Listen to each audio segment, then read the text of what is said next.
A lot of Republicans these days don't really have conservative values at all. Do you want to see an example of a good conservative heuristic?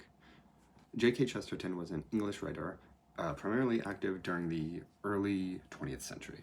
He came up with a fun little thought example story thing, and it goes something like this. Let's say you, a principled conservative, and your modern-minded progressive friend are walking down a road.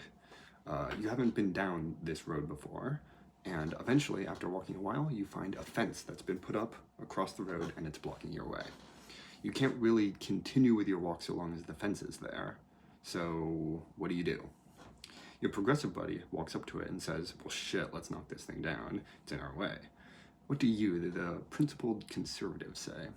Chesterton says that the more intelligent type of reformer would say something like this.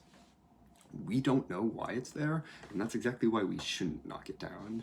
It's there now, and it must have been put there for a reason, and so we shouldn't knock it down until we do understand why it's there.